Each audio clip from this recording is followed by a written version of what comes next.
ದಿಢೀರ್ ಅಂತ ಇಳಿಕೆ ಆಗ್ತಾ ಇದೆ ಚಿನ್ನ ಮತ್ತು ಬೆಳ್ಳಿ ಬೆಲೆಗಳು. ಇವತ್ತು ಚಿನ್ನ ಬೆಳ್ಳಿ ಬೆಲೆ ಮತ್ತೆ ಇಳಿಕೆ ಆಗಿದೆ ವೀಕ್ಷಕರೇ. ಹೌದು, ಇವತ್ತು ಖರೀದಿ ಮಾಡ್ಬೇಕಾ ಬೇಡವಾ? ಎದಕ್ಕಂದ್ರೆ ಕೇಂದ್ರ ಮೋದಿ ಸರ್ಕಾರದಿಂದ 1 ವರ್ಷಗಳ ಕಾಲ ಚಿನ್ನ ಖರೀದಿ ಮಾಡಬೇಡಿ ಅಂತ ಒಂದು ಸಲಹೆ ಬಂದಿರುವಂತದ್ದು.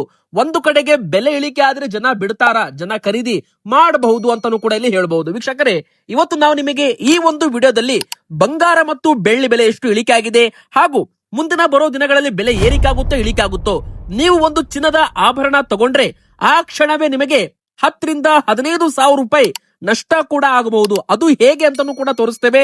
ಹಾಗೂ ಮುಖ್ಯವಾಗಿ ನೀವು ಬಂಗಾರ ತಗೊಂಡ್ರೆ ಯಾವ ತಪ್ಪುಗಳನ್ನ ಮಾಡಬಾರ್ದು, ಅಂದ್ರೆ ಬಂಗಾರ ನೀವು ಕಡಿಮೆ ಬೆಲೆಗೆ ಯಾವ ತರ ತಗೋಬಹುದು ಎಲ್ಲಾ ಕೂಡ ಡೀಟೇಲ್ ಆಗಿ ಮಾಹಿತಿ ವಿಡಿಯೋದಲ್ಲಿ ಕೊಟ್ಟಿರ್ತೇನೆ. ದಯವಿಟ್ಟು ವಿಡಿಯೋ ಪೂರ್ತಿಯಾಗಿ ನೋಡಿ.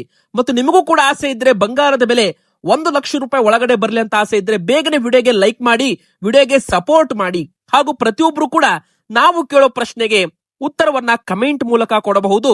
ನಿಮ್ಮ ಪ್ರಕಾರ ಬಂಗಾರದ ಸರಿಯಾದ ಬೆಲೆ ಎಷ್ಟು ಆಗ್ಬೇಕು? ಬಡ ಜನರು ಕೂಡ ಬಂಗಾರ ಖರೀದಿ ಸುಲಭವಾಗಿ ಮಾಡಿರ್ಬೇಕು. ನಿಮ್ಮ ಅನಿಸಿಕೆ ಉತ್ತರ ಕಮೆಂಟ್ ಮೂಲಕ ನೀವು ಕೊಡಬಹುದು.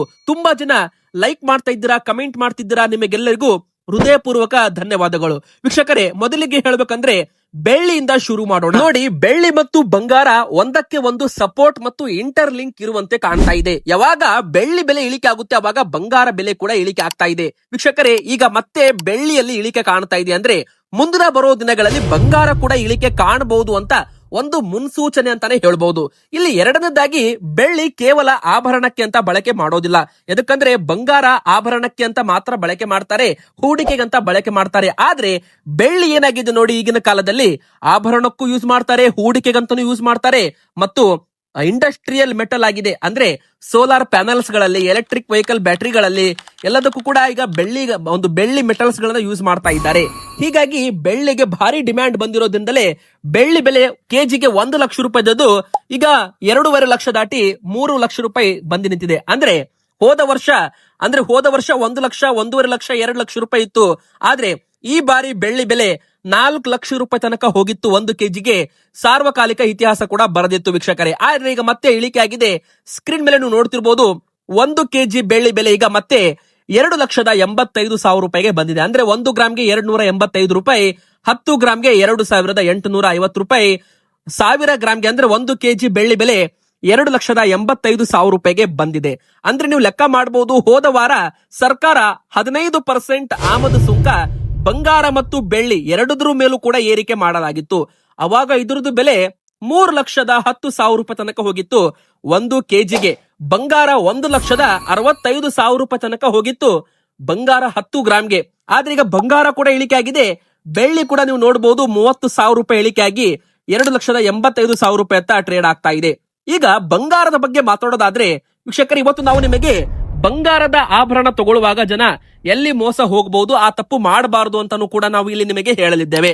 ಮತ್ತೆ ಕೇಂದ್ರ ಸರ್ಕಾರದ ನಿಯಮಗಳು ಮೊದಲಿಗೆ ಹೇಳ್ಬೇಕಂದ್ರೆ 18 ಕ್ಯಾರೆಟ್ ಚಿನ್ನ ತಗೊಳ್ಳಿ, 22 ಕ್ಯಾರೆಟ್ ಚಿನ್ನ ತಗೊಳ್ಳಿ, BIS ಮಾರ್ಕ್ ಇದ್ದ, ಹಾಲ್ ಮಾರ್ಕ್ ಇದ್ದ ಬಂಗಾರ ತಗೊಳ್ಳೋದನ್ನ ನೀವು ರೂಢಿ ಮಾಡ್ಕೊಳ್ಳೇಬೇಕು ವೀಕ್ಷಕರೇ. ಯಾಕಂದ್ರೆ ಈಗಿನ ಕಾಲದಲ್ಲಿ ಬಂಗಾರದ ಆಭರಣದಲ್ಲಿ ಎಷ್ಟು ಪರ್ಸೆಂಟೇಜ್ ಬಂಗಾರ ಇದೆ, ಇನ್ನು ಉಳಿಕಿದ್ದು ಮೆಟಲ್ಸ್ ಎಷ್ಟು ಮಿಕ್ಸ್ ಮಾಡಿ ಬಂಗಾರ ಆಭರಣ ರೆಡಿ ಮಾಡಿದ್ದಾರೆ ಎಂಬುದು ಗುರುತು ನಿಮಗೆ ಸಿಗೋದಿಲ್ಲ, ಹಾಲ್ ಮಾರ್ಕ್ ಇಲ್ಲ ಅಂದ್ರೆ. ಅದು ನಿಮಗೆ ಗೊತ್ತಿರಲಿ. ಎರಡನೇದಾಗಿ ಹೇಳ್ಬೇಕಂದ್ರೆ ನೀವು ಇವತ್ತು ಒಂದು ಆಭರಣ ತಗೋಬಹುದು. ಅಂದ್ರೆ ಇವತ್ತು 1 ಲಕ್ಷ ರೂಪಾಯಿದು ಒಂದು ಬಂಗಾರದ ನೆಕ್ಲೆಸ್ ನೀವು ತಗೋತೀರಾ ಅಂದ್ರೆ ಅದಕ್ಕೆ ನೀವು 10% ಮೇಕಿಂಗ್ ಚಾರ್ಜ್ ಕೊಟ್ಟಿರ್ತೀರಾ. ಅಂದ್ರೆ 90,000 ರೂಪಾಯಿ ಬಂಗಾರದ ವ್ಯಾಲ್ಯೂ ಆದ್ರೆ 10,000 ರೂಪಾಯಿ ನೀವು ವೇಸ್ಟೇಜ್ ಮತ್ತು ಮೇಕಿಂಗ್ ಚಾರ್ಜ್ ಅಂತ ಕೊಟ್ಟಿರ್ತೀರಾ. ಅಂದ್ರೆ 1 ಲಕ್ಷ ರೂಪಾಯಿದು ಬಂಗಾರ ಇವತ್ತು ನೀವು ತಗೊಂಡಿರ್ತೀರಾ, ನಾಳೆ ಮತ್ತೆ ಅದನ್ನ ಮಾರಾಟ ಮಾಡಕ್ ಹೋದ್ರೆ ಅದು 90,000 ರೂಪಾಯಿಗೆ ತಗೋತಾರೆ. ಅಂದ್ರೆ 10,000 ರೂಪಾಯಿ ನಿಮಗೆ ನಷ್ಟ ಅಂತ ಹೇಳ್ಬಹುದು. ಮೇಕಿಂಗ್ ಚಾರ್ಜ್ ಅದು ಯಾವುದು ಕೂಡ ಲೆಕ್ಕ ಹಿಡಿಯಲ್ಲ. ಇನ್ನು ಎರಡನೇದಾಗಿ ನೀವು ಬಂಗಾರ ಖರೀದಿ ಮಾಡುವಾಗ ಟ್ಯಾಕ್ಸ್ ಅನ್ನ ಕಟ್ಟಿರ್ತಾರ, 3% GST ಕೂಡ ನೀವು ಕಟ್ಟಿರ್ತೀರಾ ವೀಕ್ಷಕರೇ, ಅದು ಕೂಡ ನಿಮಗೆ ನಷ್ಟ ಅಂತಾನೆ ಹೇಳ್ಬಹುದು. ಇನ್ನು ಮೂರನೇದಾಗಿ ಹೇಳ್ಬೇಕಂದ್ರೆ ತುಂಬಾ ಜನ ಹಾಲ್ ಮಾರ್ಕ್ ಇಲ್ಲದೆ ಇರೋ ಬಂಗಾರ ತಗೊಂಡು ಮೋಸ ಹೋಗ್ತಾರೆ. ನೋಡಿ, ನೀವು 18 ಕ್ಯಾರೆಟ್ ಚಿನ್ನ ತಗೊಂಡಿರ್ತೀರಾ ಅಂದ್ರೆ ಅದರಲ್ಲಿ 75% ಬಂಗಾರ ಇರಲೇಬೇಕು. 10 ಗ್ರಾಮ್ ಬಂಗಾರ ಇದ್ರೆ ಅದರಲ್ಲಿ 75% ಬಂಗಾರ ಇರಬೇಕು. 25% ಮಿಕ್ಸಿಂಗ್ ಮಾಡಿ, ಮೆಟಲ್ಸ್ ಗಳನ್ನ ಮಿಕ್ಸ್ ಮಾಡಿ ರೆಡಿ ಮಾಡಿರ್ತಾರೆ.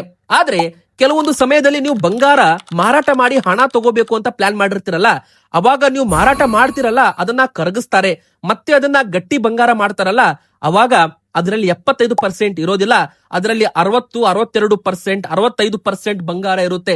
ಅಂದ್ರೆ ಅಲ್ಲೂ ಕೂಡ ನಿಮಗೆ 10% ಮಿಕ್ಸಿಂಗ್ ಮಾಡಿ ಮೋಸ ಮಾಡಿರಬಹುದು. ಹೀಗಾಗಿ ನೀವು ಹಾಲ್ ಮಾರ್ಕ್ ಇದ್ದ ಬಂಗಾರ ತಗೊಂಡ್ರೆ ನಿಮಗೆ ನಷ್ಟ ಆಗೋದಿಲ್ಲ ವೀಕ್ಷಕರೇ. 18 ಕ್ಯಾರೆಟ್ ಚಿನ್ನದ ಬೆಲೆ ಇವತ್ತು ಎಷ್ಟು ಇಳಿಕೆ ಆಗಿದೆ ನೋಡಿ.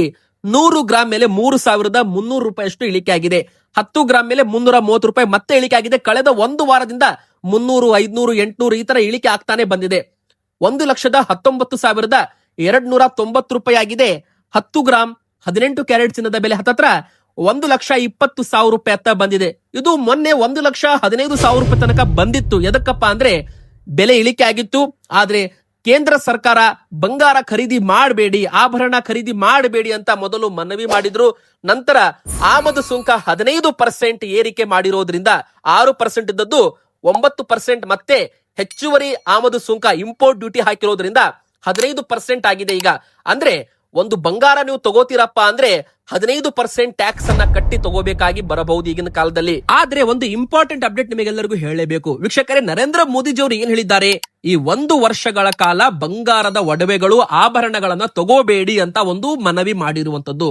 ಆದ್ರೆ 1 ವರ್ಷ ಆದ್ಮೇಲೆ ಸರ್ಕಾರ ಮತ್ತೆ ಇಂಪೋರ್ಟ್ ಡ್ಯೂಟಿ ಇಳಿಕೆ ಮಾಡಬಹುದು ಅಂತಾನು ಕೂಡ ನಿರೀಕ್ಷೆ ಇದೆ. ಎದಕ್ಕಂದ್ರೆ 1 ವರ್ಷಗಳ ಕಾಲ ಜನ ಬಂಗಾರ ಖರೀದಿ ಮಾಡೋದು ಹಿಂದೇಟು ಹಾಕಬೇಕು ಅಂತಾನೆ ಈ ಒಂದು ಆಮದು ಸುಂಕವನ್ನ ಏರಿಕೆ ಮಾಡಿ ಬಂಗಾರದ ಬೆಲೆ ಏರಿಕೆ ಆಗುವಂತೆ ಮಾಡಿದ್ದು.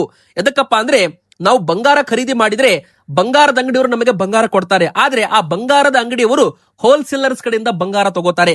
ಹೋಲ್ಸೇಲರ್ಸ್ ಡೀಲರ್ಸ್ ಕಡೆಯಿಂದ ತಗೋತಾರೆ. ಡೀಲರ್ಸ್ RBIಗೆ ಅಮೌಂಟ್ ಕೊಟ್ಟು ಡಾಲರ್ಸ್ ಅನ್ನ ತಗೊಂಡು ಬೇರೆ ದೇಶದಿಂದ ಇಂಪೋರ್ಟ್ ಮಾಡ್ಕೋತಾರೆ.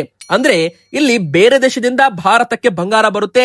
ಬಂಗಾರ ಆ ಒಂದು ಬಂಗಾರ ಹೋಲ್ಸೇಲರ್, ಡೀಲರ್ ನಂತರ ನಿಮ್ಮ ಕೈಗೆ ಬರುತ್ತೆ ಜ್ಯುವೆಲ್ಲರಿ ಅಂಗಡಿಗಳ ಮೂಲಕ. ಅಂದ್ರೆ ನಾವು ತಗೊಳ್ಳೋ ಬಂಗಾರ ಬೇರೆ ದೇಶದಿಂದನೂ ಕೂಡ ಇಲ್ಲಿ ಬಂದಿರಬಹುದು. ಕೆಲವೊಂದು ಭಾರತದಲ್ಲೂ ಕೂಡ ರೆಡಿ ಆಗುತ್ತೆ, ಇಲ್ಲ ಅಂತ ಅಲ್ಲ. ಆದ್ರೆ ಬೇರೆ ದೇಶದಿಂದಲೂ ಕೂಡ ನಾವು ಹೆಚ್ಚು ಆಮದು ಮಾಡ್ಕೊಳ್ತೀವಿ. ಸೊ ವೀಕ್ಷಕರೇ, ಬಂಗಾರ ನಾವು ಯಾವಾಗ ಹೆಚ್ಚು ಇಂಪೋರ್ಟ್ ಮಾಡ್ತೀವಿ ಅವಾಗ ಬಂಗಾರಕ್ಕೆ ಡಿಮ್ಯಾಂಡ್ ಬರುತ್ತೆ, ಬೆಲೆ ಏರಿಕೆ ಆಗುತ್ತೆ. ಎರಡನೇದ್ದು ಡಾಲರ್ಸ್ ಸ್ಟ್ರಾಂಗ್ ಆಗುತ್ತೆ, ಭಾರತದ ವಿದೇಶಿ ವಿನಿಮಯ ಬಂಡವಾಳ ಖಾಲಿ ಆಗುತ್ತೆ. ಅಂದ್ರೆ ನಾವು ಬೇರೆ ದೇಶದಿಂದ ಬಂಗಾರ ತಗೋತೀವಪ್ಪ ಅಂದ್ರೆ ನಾವು ಡಾಲರ್ಸ್ ಅಲ್ಲಿ ವಿದೇಶಿ ವಿನಿಮಯ ಬಂಡವಾಳ ಕೊಡಬೇಕು. ವಿದೇಶಿ ವಿನಿಮಯ ಕೊಟ್ಟು ನಾವು ಬಂಗಾರ ಖರೀದಿ ಮಾಡಬೇಕು. ಅವಾಗ ನಮ್ಮ ರೂಪಾಯಿ ಮೌಲ್ಯ ಕುಸಿಯುತ್ತೆ, ಡಾಲರ್ ಬಲವಾಗುತ್ತೆ. ಹೀಗಾಗಿ ಬಂಗಾರದ ಬೆಲೆ ಕೂಡ ಏರಿಕೆ ಆಗುತ್ತೆ. ಹೀಗಾಗಿ ನರೇಂದ್ರ ಮೋದಿಜಿಯವರು 1 ವರ್ಷಗಳ ಕಾಲ ಜನರು ಬಂಗಾರ ಖರೀದಿ ಮಾಡೋದು ಬಿಟ್ರೆ ಭಾರತದ ವಿದೇಶಿ ವಿನಿಮಯ ಬಂಡವಾಳ ಖಾಲಿ ಆಗೋದಿಲ್ಲ. ಹೊರತಾಗಿ ರೂಪಾಯಿ ಮೌಲ್ಯ ಸ್ಟ್ರಾಂಗ್ ಆಗುತ್ತೆ. ನಮ್ಮ ಭಾರತದ ರೂಪಾಯಿ ಮೌಲ್ಯ ಕುಸಿತಪ್ಪ ಅಂದ್ರೆ ಬೆಲೆ ಏರಿಕೆ, ಇನ್ಫ್ಲೇಷನ್, ಪೆಟ್ರೋಲ್ ಡೀಸೆಲ್ ದುಬಾರಿ ಎಲ್ಲಾ ಬೆಲೆ ಏರಿಕೆ ಆಗೋದು ಖಂಡಿತ ಅಂತಾನು ಕೂಡ ಇಲ್ಲಿ ಹೇಳ್ಬೋದು. ಈಗ ನೋಡಿ, $1ಗೆ 96 ರೂಪಾಯಿ ಹತ್ರ ಬಂದಿದೆ ರೂಪಾಯಿ ಮೌಲ್ಯ ಅಂತಾನು ಹೇಳ್ಬೋದು. ಇದು ಭಾರಿ ದೊಡ್ಡ ಮಟ್ಟದ ಕುಸಿತ ಕಂಡಿದೆ. ಈಗ ಬನ್ನಿ, 22 ಕ್ಯಾರೆಟ್ ಚಿನ್ನದ ಬೆಲೆ ಕೂಡ 400 ರೂಪಾಯಿ 10 ಗ್ರಾಮ್ ಮೇಲೆ ಇಳಿಕೆ ಆಗಿದೆ. 100 ಗ್ರಾಮ್ ಮೇಲೆ 4,000 ರೂಪಾಯಿ ಅಷ್ಟು ಇಳಿಕೆ ಆಗಿರುವಂತದ್ದು ವೀಕ್ಷಕರೇ. ಈಗ ನೋಡಿ, ನಿನ್ನೆ 1,46,200 ರೂಪಾಯಿ ಇದ್ದದ್ದು ಈಗ ಮತ್ತೆ 1,45,800 ರೂಪಾಯಿಗೆ ಬಂದಿದೆ. 22 ಕ್ಯಾರೆಟ್ 10 ಗ್ರಾಮ್ ಚಿನ್ನದ ಬೆಲೆ ಅಂತಾನು ಕೂಡ ಇಲ್ಲಿ ಹೇಳ್ಬಹುದು. ವೀಕ್ಷಕರೇ, ನೀವು 22 ಕ್ಯಾರೆಟ್ ತಗೊಳ್ಳಿ, 18 ಕ್ಯಾರೆಟ್ ತಗೊಳ್ಳಿ, ದಯವಿಟ್ಟು BIS ಮಾರ್ಕ್, ಹಾಲ್ ಮಾರ್ಕ್ ಇದ್ದ ಬಂಗಾರ ತಗೊಳ್ಳೋದನ್ನ ನೀವು ರೂಢಿ ಮಾಡ್ಕೊಳ್ಳೇಬೇಕು. ತುಂಬಾ ಜನ ಇನ್ನೂ ಕೂಡ ಹಾಲ್ ಮಾರ್ಕ್ ಇಲ್ಲದೆ ಬಂಗಾರ ತಗೋತಾರೆ. ಮೊನ್ನೆ ಬೆಂಗಳೂರು ಚಿಕ್ಕಪೇಟೆಯಲ್ಲೂ ಕೂಡ ಹಾಲ್ ಮಾರ್ಕ್ ಇಲ್ಲದೆ ಇರೋ ಮಾರಾಟ ಮಾಡ್ತಾ ಇದ್ದ ಬಂಗಾರದ ಅಂಗಡಿಗಳಿಗೆ ರೈಡ್ ಹಾಕಿ ಆ ಒಂದು ಬಂಗಾರಗಳನ್ನ ಸೀಸ್ ಕೂಡ ಇಲ್ಲಿ ಮಾಡಿರುವಂತದ್ದು. ಅಂದ್ರೆ ನೀವು ಲೆಕ್ಕ ಮಾಡಿ, ಹಾಲ್ ಮಾರ್ಕ್ ಇಲ್ಲ ಅಂದ್ರೆ ನಿಮಗೆ ಮೋಸ ಕೂಡ ಆಗಬಹುದು ಅಂತ ಇಲ್ಲಿ ಹೇಳ್ಬಹುದು ವೀಕ್ಷಕರೇ. ಮತ್ತೆ ಜನ ಎಲ್ಲಿ ಮೋಸ ಹೋಗ್ತಾರಪ್ಪ ಅಂದ್ರೆ ನೋಡಿ, ಈಗ ಉದಾಹರಣೆಗೆ ಅಂತ ನಾವು ನಿಮಗೆ ಹೇಳ್ತೀವಿ, ನೀವು ಬಂಗಾರದ ಬಿಸ್ಕಿಟ್ ತಗೊಂಡ್ರೆ ಓಕೆ, 24 ಕ್ಯಾರೆಟ್ ಇರುತ್ತೆ, ಬಿಸ್ಕಿಟ್ ಇರುತ್ತೆ, 10 ಗ್ರಾಮ್ ಇರುತ್ತೆ. ಅದರಲ್ಲಿ ವೇಸ್ಟೇಜ್, ಮೇಕಿಂಗ್ ಚಾರ್ಜ್ ತುಂಬಾ ಇರಲ್ಲ, 0.5-0.4% ಇರುತ್ತೆ.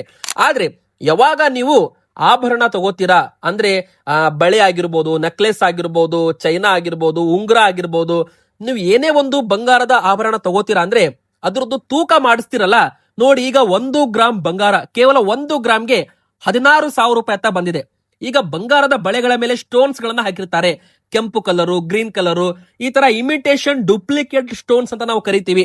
ಅದರದ್ದು ಬೆಲೆ 1 ಗ್ರಾಮ್ಗೆ 500-600 ರೂಪಾಯಿ, 1000 ರೂಪಾಯಿ ತನಕ ಇರುತ್ತೆ. ಆದ್ರೆ ಅದು ಬಂಗಾರದಲ್ಲ ಮೇಲಿಟ್ಟು ತೂಕ ಮಾಡ್ತೀವಿ, ಅಂದ್ರೆ ಬಂಗಾರದಲ್ಲಿ ಅದನ್ನ ಇನ್ಕ್ಲೂಡ್ ಮಾಡಿರ್ತಾರೆ. ತೂಕದ ಮಷಿನ್ ಮೇಲೆ ಆ ಒಂದು ಬಂಗಾರ ಇಟ್ರೆ ಅದರದ್ದು ತೂಕ ಕೂಡ ಅದರಲ್ಲಿ ತೋರಿಸುತ್ತೆ. ಹೀಗಾಗಿ ನಿಮ್ಮ ಬಂಗಾರ 10 ಗ್ರಾಮ್ ಇರಲ್ಲ, 9 ಗ್ರಾಮ್ ಇರುತ್ತೆ. 1 ಗ್ರಾಮ್ ಅದ್ರ ಮೇಲಿರೋ ಸ್ಟೋನ್ಸ್ ಆಗಿರ್ಬೋದು, ಇಮಿಟೇಷನ್ ಡೈಮಂಡ್ ತರ ಒಂದು ಡೂಪ್ಲಿಕೇಟ್ ಡೈಮಂಡ್ಸ್ ಹಾಕಿರ್ತಾರೆ, ಕಲರ್ ಡೈಮಂಡ್ಸ್ ಹಾಕಿರ್ತಾರೆ. ಸೊ ಅದ್ರದ್ದು ತೂಕವನ್ನ ನೀವು ಮೈನಸ್ ಮಾಡಿಸ್ಬೇಕು. ನೋಡಿ, ಅದ್ರದ್ದು ತೂಕ 1 ಗ್ರಾಮ್ ಕೂಡ ನೀವು ಲೆಸ್ ಮಾಡಿಸಿದ್ರೆ ನಿಮಗೆ 16,000 ರೂಪಾಯಿ ಮೈನಸ್ ಆಗುತ್ತೆ ಬಿಲ್ ಇಂದ. 1 ಲಕ್ಷ ರೂಪಾಯಿ ಕೊಟ್ಟೋದು ನೀವು 85,000 ರೂಪಾಯಿ ಕೊಡಬಹುದು, ನಿಮಗೆ 15,000 ರೂಪಾಯಿ ಉಳಿಯುತ್ತೆ. ಇನ್ನು ಎರಡನೇದಾಗಿ, ನೀವು ಆಭರಣ ತಗೋತೀರಪ್ಪ ಅಂದ್ರೆ ಮೇಕಿಂಗ್ ಚಾರ್ಜ್ ಮೇಲೆ ತುಂಬಾ ಲಕ್ಷ ಕೊಡಬೇಕು. ಮಾರ್ಕೆಟ್ ಅಲ್ಲಿ ಬೆಲೆ ಬಂಗಾರದ್ದು ಅದಕ್ಕಿಂತ ಕಡಿಮೆ ಹೇಳ್ತಾರೆ ನಿಮಗೆ, ಆದ್ರೆ ಮೇಕಿಂಗ್ ಚಾರ್ಜ್ ಅಲ್ಲಿ ಡಬಲ್ ಹೇಳ್ತಾರೆ, ಅಲ್ಲಿ ನಿಮಗೆ ಲಾಭ ತಗೋತಾರೆ. ಸೊ ನೀವೇನ್ ಮಾಡ್ಬೇಕು, BIS ಮಾರ್ಕ್ ಹಾಲ್ ಮಾರ್ಕ್ ಇದ್ದ ಬಂಗಾರ ತಗೋಬೇಕು ಫಸ್ಟ್. ಸೆಕೆಂಡ್, ನೀವು ಹಾಲ್ ಮಾರ್ಕ್ ಇದ್ದ ಬಂಗಾರ ತಗೊಳ್ಳೋ ಜೊತೆಗೆ ಮೇಕಿಂಗ್ ಚಾರ್ಜ್ ಎಲ್ಲಿ ಕಡಿಮೆ ಇರುತ್ತೆ ಅಲ್ಲಿ ನೀವು ಬಂಗಾರವನ್ನ ತಗೋಬೇಕು ವೀಕ್ಷಕರೇ. ಇದರಿಂದ ನಿಮ್ದು ಸಾವಿರಾರು ರೂಪಾಯಿ ಹಣ ಕೂಡ ಉಳಿತಾಯವಾಗುತ್ತೆ. ಇನ್ನು ಬಂಗಾರ ಏರಿಕೆ ಆದಾಗ ತಗೊಳ್ಳೇಬಾರ್ದು. ಅಂದ್ರೆ ಇವತ್ತು ಬೆಲೆ ಏರಿಕೆ ಆಗಿದೆ ಅಂದ್ರೆ ಇವತ್ತು ಬಂಗಾರ ಮುಟ್ಲೇಬಾರ್ದು. ನೀವು 10 ಗ್ರಾಮ್ದು ಬಂಗಾರ ತಗೊಳ್ಳೋ ಪ್ಲಾನ್ ಇದೆಯಪ್ಪ ಅಂದ್ರೆ ಈಗಿನಿಂದಲೇ ಪ್ಲಾನ್ ಮಾಡಬೇಕು. ಯಾವಾಗ ಬೆಲೆ 2,000 3,000 ರೂಪಾಯಿ ಇಳಿಕೆ ಆಗುತ್ತೆ ನೋಡಿ 10 ಗ್ರಾಮ್ ಮೇಲೆ, ಅವಾಗ 1 ಗ್ರಾಮ್ 2 ಗ್ರಾಮ್ ಈ ತರ ಚಿಕ್ಕದಾಗಿ ಒಂದು ನೀವು ಕೂಡಿಸ್ಬೇಕು. ಅಂದ್ರೆ ಹನಿ ಗೂಳಿದರೆ ಹಳ್ಳ ಅಂತ ನಾವೇನ್ ಕರಿತೀವಲ್ಲ, ಆ ತರ ನೀವು ಬಂಗಾರ ಖರೀದಿ ಮಾಡಿದ್ರೆ ಮಾರ್ಕೆಟ್ ಗಿಂತಲೂ ಕೂಡ ನಿಮಗೆ ಕಡಿಮೆ ಬೆಲೆಗೆ ಬಂಗಾರ ಸಿಕ್ಕಂತಾಗುತ್ತೆ ವೀಕ್ಷಕರೇ. ಸೊ ನೀವು ಯಾವಾಗ ಬೆಲೆ ಇಳಿಕೆ ಆಗುತ್ತೆ ಅವಾಗ ಸ್ವಲ್ಪ ಖರೀದಿ ಮಾಡಿ 1 ಗ್ರಾಮ್ 2 ಗ್ರಾಮ್ 3 ಗ್ರಾಮ್ ಈ ತರ ಖರೀದಿ ಮಾಡಿ 10 ಗ್ರಾಮ್ ಕೂಡಿಸಿ ನಂತರ ಆಭರಣ ತಗೊಂಡ್ರೆ ನಿಮಗೆ ಬೆಲೆ ಕಡಿಮೆ ಸಿಕ್ಕಂಗಾಗುತ್ತೆ ಬಂಗಾರ. ಆದ್ರೆ ಇವತ್ತು 24 ಕ್ಯಾರೆಟ್ ಚಿನ್ನದ ಬೆಲೆ ಎಷ್ಟು ಇಳಿಕೆ ಆಗಿದೆ ನೋಡೋಣ. ನೋಡಿ, ಇದ್ರದ್ದು ಬೆಲೆ ಕೂಡ 4,300 ರೂಪಾಯಿ 100 ಗ್ರಾಮ್ ಮೇಲೆ ಇಳಿಕೆ ಆಗಿದೆ. 10 ಗ್ರಾಮ್ ಮೇಲೆ 430 ರೂಪಾಯಿ ಇಳಿಕೆ ಆಗಿದೆ. 1,59,060 ರೂಪಾಯಿಗೆ ಬಂದಿದೆ. ಅಂದ್ರೆ ಕೇವಲ 430 ರೂಪಾಯಿ ಇಳಿಕೆ ಆಗಿರುವಂತದ್ದು. ಆದ್ರೆ ಮುಂದಿನ ಬರೋ ದಿನಗಳಲ್ಲಿ ಮತ್ತಷ್ಟು ಇಳಿಕೆ ಆಗುತ್ತೆ. ಎದಕ್ಕಂದ್ರೆ 40% ಬಂಗಾರದ ಅಂಗಡಿಗಳಲ್ಲಿ ಗ್ರಾಹಕರು ಇಲ್ಲ, ಡಿಮ್ಯಾಂಡ್ ಕಡಿಮೆ ಆಗಿದೆ, ಬೆಲೆ ಇಳಿಕೆ ಆಗ್ಬೇಕು. ಆದ್ರೆ ಇಂಟರ್ನ್ಯಾಷನಲ್ ಲೆವೆಲ್ ಅಲ್ಲೂ ಕೂಡ ಬಂಗಾರ ಟ್ರೇಡ್ ಆಗೋದ್ರಿಂದ ಇದ್ರದ್ದು ಬೆಲೆ ಏರಿಕೆ ಇಳಿಕೆ ಆಗ್ತಾ ಇರುತ್ತೆ. ಸೊ ಮುಂದಿನ ಬರೋ ದಿನ ಇಳಿಕೆ ಆಗೋ ಚಾನ್ಸ್ ಇದೆ ಅಂತಾನು ಕೂಡ ಇಲ್ಲಿ ಹೇಳ್ಬಹುದು. ವಿಡಿಯೋದ ಲೈಕ್ ಮಾಡಿ, ನಿಮ್ಮ ಅನಿಸಿಕೆ ಕಮೆಂಟ್ ಮಾಡಿ, ಚಾನಲ್ಗೆ ಸಬ್ಸ್ಕ್ರೈಬ್ ಆಗಿ.